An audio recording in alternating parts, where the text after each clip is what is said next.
আলহামদুলিল্লাহ আলহামদুলিল্লাহ রব্বিল আলামিন আসসালাতু ওয়াসসালামু আলা আশরাফিল আমবিয়া ওয়াল মুরসালিন ওয়া আলা আলিহি ওয়া সাহবিহি আজমাইন আম্মা বাদ। আসসালামু আলাইকুম ওয়া রাহমাতুল্লাহি ওয়া বারাকাতুহু। দেশে এবং বিদেশে, কাছে এবং দূরে সম্মানিত রোজাদার ভাইরা যারা এই আলোচনা শুনবেন, সকলকে আন্তরিকভাবে ধন্যবাদ জানাচ্ছি। সম্মানিত ভাইরা, আমরা শবে কদর নিয়ে একটু কথা বলবো। শবে কদর যেহেতু আজকে 20 রমজান, আজকেই রাত থেকেই শবে কদর রাতকে খোঁজার জন্য আমাদের সচেষ্ট থাকতে হবে। রাসূলুল্লাহ সাল্লাল্লাহু আলাইহি ওয়াসাল্লাম ইরশাদ করেছেন, মান সামা রমাদানা ঈমানান ওয়া ইহতিসাবান গুফিরা লাহু মা তাকাদ্দামা মিন জামবিহি। যে ব্যক্তি মাহে রমজানের রোজা রাখবে ঈমানের সাথে এবং সওয়াবের উদ্দেশ্যে, আল্লাহর সন্তুষ্টির জন্য, তার পূর্বের গুনাহ আল্লাহ মাফ করে দিবেন। তারপরে রাসূল বলেছেন, ওয়ামান কামা লাইলাতাল কদরি ঈমানান ওয়া ইহতিসাবান গুফিরা লাহু মা তাকাদ্দামা মিন জামবিহি। যে ব্যক্তি কদরের রাত্রিতে ঈমানের সাথে এবং আল্লাহর সন্তুষ্টি অর্জনের লক্ষ্যে আল্লাহকে হাজির নাজির জেনে ইখলাসের সাথে যে ব্যক্তি ইবাদত করবে, গফিরা লাহু মা তাকাদ্দামা মিন জামবিহি, তার পূর্বের সমস্ত গুনাহ আল্লাহ মাফ করে দিবেন। সুবহানাল্লাহ। আরেকটি হাদিসে আসছে, আন্না রাসূলুল্লাহ সাল্লাল্লাহু আলাইহি ওয়াসাল্লাম ক্বালা তাহাররাউ লাইলাতাল কদরি ফিল বিত্রে মিনাল আশরিল আওয়াখির মিন রমাদান। বুখারী শরীফের হাদিস। রাসূল সাল্লাল্লাহু আলাইহি সাল্লাম বলছেন, তোমরা কদরের রাত্রি অন্বেষণ করো রমজানের শেষ দশকের বেজোর রাত্রিতে। রমজানের শেষ দশকের বেজোর রাত্রিতে তোমরা কদরের রাত অন্বেষণ করো। কানান নবী সাল্লাল্লাহু আলাইহি ওয়াসাল্লাম ইজা দাখালাল আশরু শাদ্দা মাইজারাহু ওয়াহিয়া লাইলাহু ওয়া আইকাজা আহলাহু। রাসূল সাল্লাল্লাহু আলাইহি সাল্লাম ইরশাদ করেছেন, রাসূল করিম সাল্লাল্লাহু আলাইহি সাল্লাম যখন রমজানের শেষ দশক আসতেন, তখন রাসূল সাল্লাল্লাহু আলাইহি সাল্লাম, আমরা একটা কথা বলি না, কোমরে গামছা বেঁধে লেগে গেছে, এ কথাটা আমরা বলি, অর্থাৎ খুব জোরালোভাবে লেগে যাওয়া। তো এখানেও রাসূল খুব কোমর শক্ত করে রাসূল লেগে যেতেন শেষ দশকে। এবং ওয়াহিয়া লাইলাহু, তিনি শেষ দশক রাত্রিগুলোতে জাগ্রত থাকতেন। ওয়া আইকাজা আহলাহু, এবং পরিবার পরিজনদেরকে জাগ্রত রাখতেন এই শেষ দশক রাত্রিতে। তাহলে বোঝা গেল মুহাম্মদ রাসূল সাল্লাল্লাহু আলাইহি সাল্লাম শেষ দশক রাত্রির শবে কদর অন্বেষণ করার জন্য কিভাবে তিনি চেষ্টা করেছেন এবং পরিবার পরিজনকেও কাজে লাগিয়েছেন, সেটা আমরা এই হাদিস থেকে বুঝতে পেরেছি।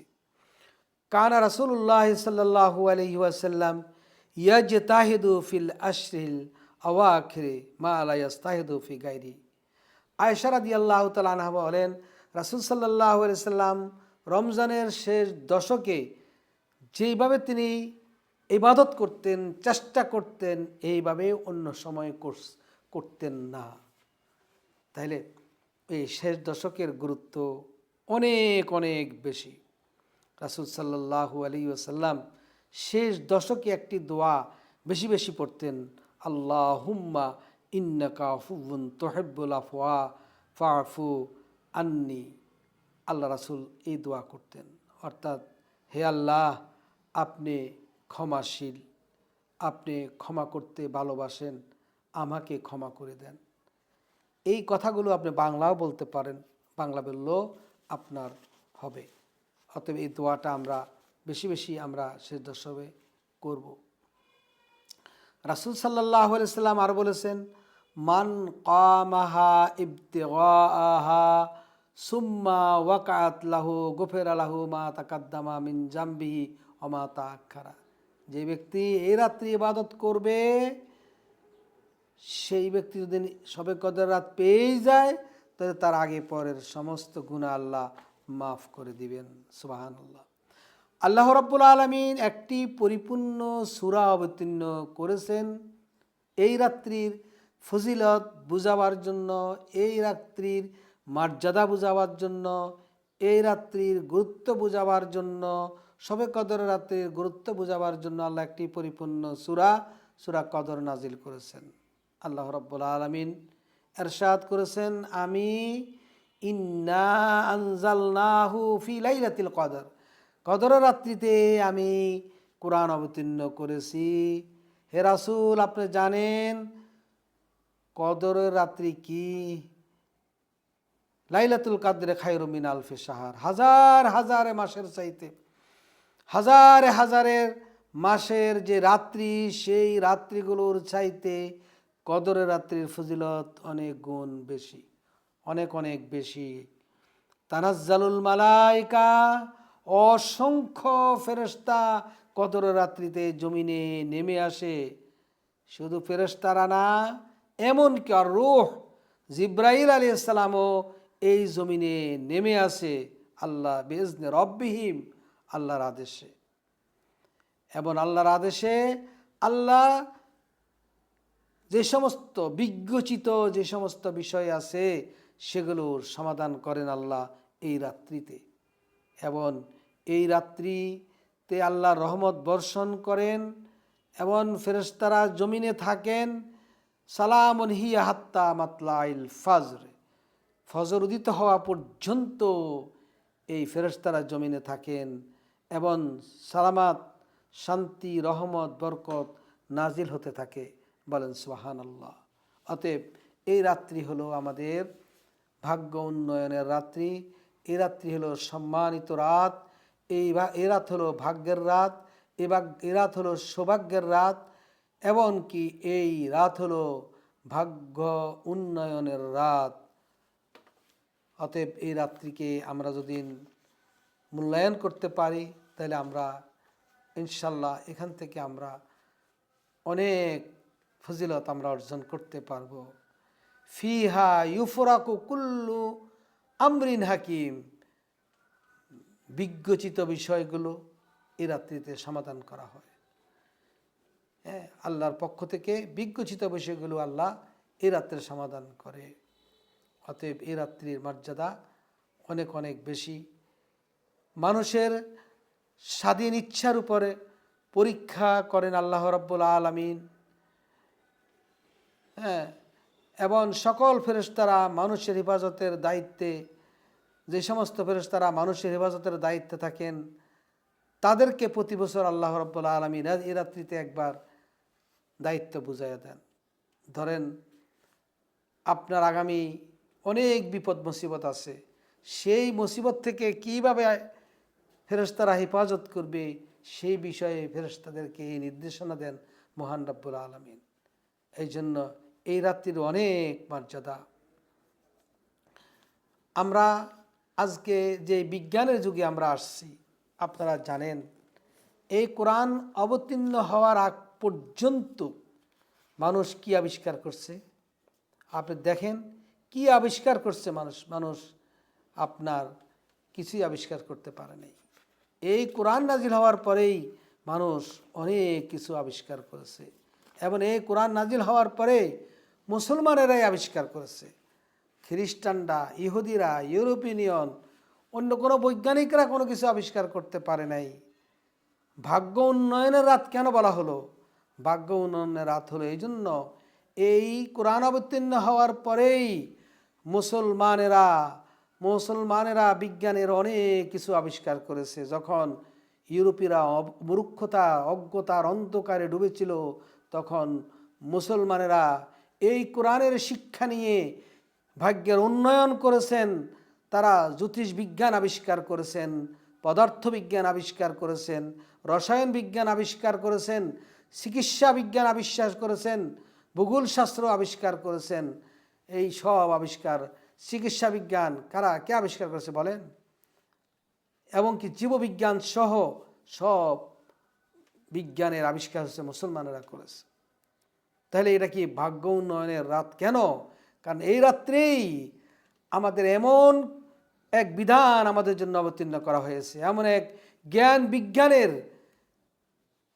আদেশনামা নিদর্শননামা আমাদের জন্য নাজিল করা হয়েছে, যে নিদর্শনার দ্বারা পড়ে মুসলমানেরা এই পদার্থবিজ্ঞান, রসায়ন বিজ্ঞান, জ্যোতিষ বিজ্ঞান এগুলো সব মুসলমানেরা আবিষ্কার করেছে। চিকিৎসা বিজ্ঞান, গাণিতিক বিজ্ঞান মুসলমানেরা আবিষ্কার করেছে, ভূগোল বিজ্ঞান মুসলমানেরা আবিষ্কার করেছে। এগুলো সব কৃতিত্ব মুসলমানরা রেখেছে। অতএব এই জন্য এই রাত্রিকে ভাগ্য উন্নয়ন করার রাত্রিও বলা হয়। কোরআনকে যত বেশি গবেষণা করবেন, কোরআনকে নিয়ে যত বেশি আপনি ভাববেন, গবেষণা করবেন, চিন্তা করবেন, নতুন নতুন দিক উন্মোচিত হবে, নতুন নতুন বিজ্ঞানের বিষয়গুলো উন্মোচিত হবে। আজকে মুসলমানেরা যে সমস্ত খনিজ সম্পদ বের করেছে, এগুলো সব মুসলমানদের অবদান ছিল। যদিও আজকে মুসলমানদের হাতে এগুলো নেই, সব নিয়ে গেছে ইউরোপিয়ানরা, সব নিয়ে গেছে কাফের মুশরিকরা। কারণ মুসলমানেরা এগুলো থেকে দূরে সরে গেছে, আর তারা সেগুলো নিয়ে গেছে, তারা সেগুলো নিয়ে গবেষণা করছে। অতএব এই জন্যই বলা হয় যে শবে কদরের রাত্রি ভাগ্য উন্নয়নের রাত্রি। অতএব আমরা এই ভাগ্য উন্নয়নের রাত্রিতে আমরা যদি ইবাদত করি, আমরা যদি নিজকে বেশি বেশি এই ইবাদত করি, আল্লাহর কাছে ধন্যা দিতে পারি, নিজের গুনাহসমূহ মাফ করাইতে পারি, তাহলে আল্লাহ রাব্বুল আলামিন আমাদের দুনিয়াতে সুখ শান্তি থাকার ব্যবস্থা করবেন। এবং আমরা যদি এ রাত্রে ইবাদত করতে পারি, তাহলে আল্লাহ আমাদের ক্ষমা করে দিয়ে জান্নাতের ব্যবস্থা করে দিবেন। আমরা যদি এই রাত্রের এই কোরআনকে নিয়ে আমরা যদি গবেষণা করি, তাহলে আমাদের ভাগ্য উন্নয়নের বিভিন্ন ধার উন্মোচিত হবে। এই জন্য আসুন আমরা এই রাত্রিকে গুরুত্ব দিয়ে আমরা চেষ্টা করি, এবং এই রাত্রির মর্যাদা যেই কারণে, যে কোরআনের কারণে, সেই কোরআনের বিধানকে, সেই কোরআনের শরিয়াকে অস্বীকার করে সেই কোরআনের বিধান রাষ্ট্রীয়ভাবে কায়েম হোক এবং আল্লাহর জমিনে আল্লাহর বিধান মোতাবেক চলুক, এই প্রত্যাশা, এই আশা হৃদয়ের মধ্যে না থাকলে আপনি প্রকৃত মুসলমান হতেই পারলেন না। যতক্ষণ পর্যন্ত আপনার হৃদয় মনের মধ্যে এই প্রত্যাশা না থাকবে যে এই কোরআন দিয়ে এই জমিন চলুক, আল্লাহর বিধান দিয়ে, এই জমিন আল্লাহর, এই পৃথিবী আল্লাহর, এই আকাশ জমিন সবই আল্লাহর, অতএব বিধানও আল্লাহর, যদি চলে এটাই আমাদের জন্য কল্যাণকর হবে, এটাই আমাদের জন্য সৌভাগ্য হবে, এটাই আমাদের উন্নয়নের ধার উন্মোচিত হবে। এই চিন্তা যদি আমরা না রাখি মাথায়, আমরা যদি বস্তুবাদী, কমিউনিজম, সমাজতন্ত্র এবং বস্তুবাদী, পুঁজিবাদী, গণতন্ত্র দিয়ে শাসনের মানসিকতা আমরা সবসময়ই নিজের মধ্যে লালন করি, ইসলামকে আসতে না দেই, তাহলে কশিনকালও ভাগ্য উন্নয়ন হবে না। এই জন্য আসুন আমরা চাই এই কোরআন দিয়ে সংসদ চলুক, এই কোরআনের আইন দিয়েই সংসদের আইন তৈরি হবে, এই কোরআনের মৌলিক বিধান দিয়েই কি হবে, বিচার বিভাগের আইন কানুন তৈরি হবে, সংসদে আইন কানুন তৈরি হবে, রাষ্ট্র পরিচালনার আইন কানুন তৈরি হবে, সমাজ পরিচালনার আইন কানুন তৈরি হবে, অর্থনীতি পরিচালনার আইন কানুন তৈরি হবে, এবং মানুষের সকল ক্ষেত্রেই সকল আইন কানুন তৈরি হবে কোরআনের সূত্র দিয়ে। যদি আমরা সেটাই করতে পারি, তাহলে এই রাত যে ভাগ্য উন্নয়নের রাত, সেটাই আমাদের সৌভাগ্য হবে ইনশাআল্লাহ। আসুন আমরা মুসলমানেরা আজকে কোরআন থেকে অনেক দূরে সরে থাকার কারণে কাফের মুশরিকদের যাবতীয় নির্যাতনের মুখে আমরা পড়ছি। অতএব আসুন আমরা এই কোরআনের দিকে ফিরে আসি, কোরআনের বিধান প্রতিষ্ঠা করার জন্য আমরা আমাদের জীবন মরণ আমরা প্রচেষ্টা চালিয়ে যাব, সেই প্রত্যাশা আমরা করছি। আল্লাহ রাব্বুল আলামিন আমাদেরকে কবুল করুন। ওয়া আখির দাওয়ানা আলহামদুলিল্লাহ। আসসালামু আলাইকুম ওয়া রাহমাতুল্লাহি ওয়া বারাকাতুহু।